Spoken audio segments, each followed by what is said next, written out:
Hi నమస్తే, నేను మీ Siri. Welcome back to Siri Joshi vlogs. Today's recipe వచ్చేసి మనకి సమ్మర్లో దొరికే చింత చిగురు స్పెషల్ అండి. చింత చిగురు చాలా బాగుంటుంది.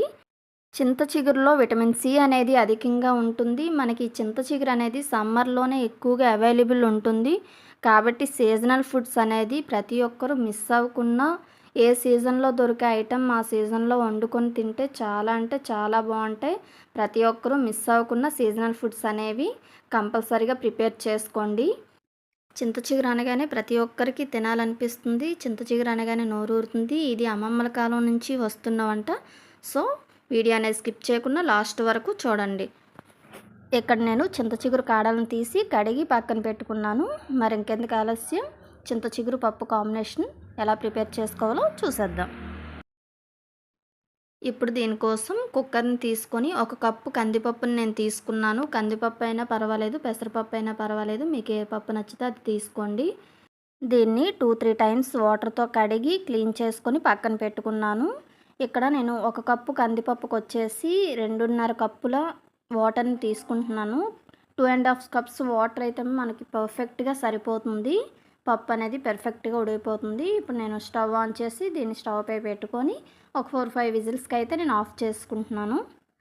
నాకు ఇక్కడ 5 విజిల్కి అయితే పప్పు అయితే పర్ఫెక్ట్గా ఉడికిపోయింది. సో ఇప్పుడు పప్పు ఉడికిపోయిన తర్వాత ఒక మీడియం సైజ్ ఉల్లిపాయ ముక్క, 2-3 పచ్చిమిర్చి అండ్ మనం పక్కన పెట్టుకున్న ఈ చింత చిగురును వేసి పప్పు ములిగేంత వరకు వాటర్ పోసుకోవాలి. నాకు ఇక్కడైతే 2 గ్లాసుల వాటర్ అయితే సరిపోయింది.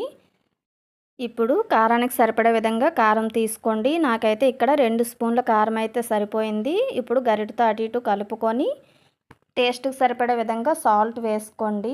నాకు ఇక్కడ 2 స్పూన్లు అయితే సాల్ట్ పడింది.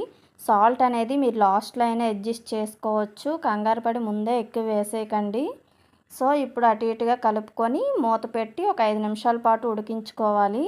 మనకి చింత చిగురు అనేది చాలా తొందరగా బాయిల్ అయిపోతుంది. దీనికి ఎక్కువ టైం అయితే అవసరం లేదు. 5 మినిట్స్ తర్వాత చూస్తే చింత చిగురు అనేది పర్ఫెక్ట్గా ఉడికిపోయింది. చూసారు కదా, పప్పు అనేది కొంచెం పల్చగానే మనం దించుకోవాలి, ఎందుకంటే ఇది చిక్కబడిపోతుంది చల్లగా అయిపోతే. సో నేను స్టవ్ ఆఫ్ చేసుకొని దీన్ని పక్కన పెట్టుకొని ఇప్పుడు పోపు వేసుకుందాం.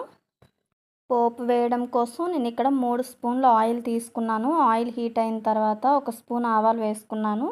ఆవాలు ఇలా చిటపిటలా ఆడిన తర్వాతే మనం మిగతా పోపులన్నీ వేసుకోవాలి. ఇప్పుడు కాస్తంత జీలకర్ర, ఒక ఉల్లిపాయ చిన్న ఇండ్లుగా కట్ చేసి వేసుకుంటున్నాను. ఉల్లిపాయ వేసుకున్న తర్వాత ఒక 5-6 వెల్లుల్లి రెబ్బలు వేసుకోండి. వెల్లుల్లి అనేది మంచి ఫ్లేవర్ తీసుకొస్తుంది. ఇవన్నీ వేగిన తర్వాత మనం ఎండుమిర్చి, కరివేపాకు వేసుకుంటే వాటి కలర్ అనేది చేంజ్ అవ్వకుండా బాగుంటుందన్నమాట. పోపు అనేది బ్రౌన్ కలర్ వచ్చేంత వరకు వేయించుకోవాలి. మన కర్రీకి పోపు అనేది కూడా మంచి టేస్ట్ తీసుకొస్తుంది. చూసారు కదా, మనకి ఇక్కడ పోపు అనేది పర్ఫెక్ట్గా వేగిపోయింది. ఇప్పుడు పక్కన పెట్టుకున్న పప్పు చింత చిగురులో ఈ పోపు వేసుకొని అటు ఇటుగా కలుపుకోవాలి. చూసారు కదా, పప్పు అనేది ఎంత కలర్ఫుల్గా ఉందో, చూస్తుంటేనే తినేయాలనిపిస్తుంది కదండి. మరి ఇంకెందుకు ఆలస్యం, సర్వ్ చేసుకొని వేడి వేడి అన్నంతో తింటే చాలా అంటే చాలా బాగుంటుంది.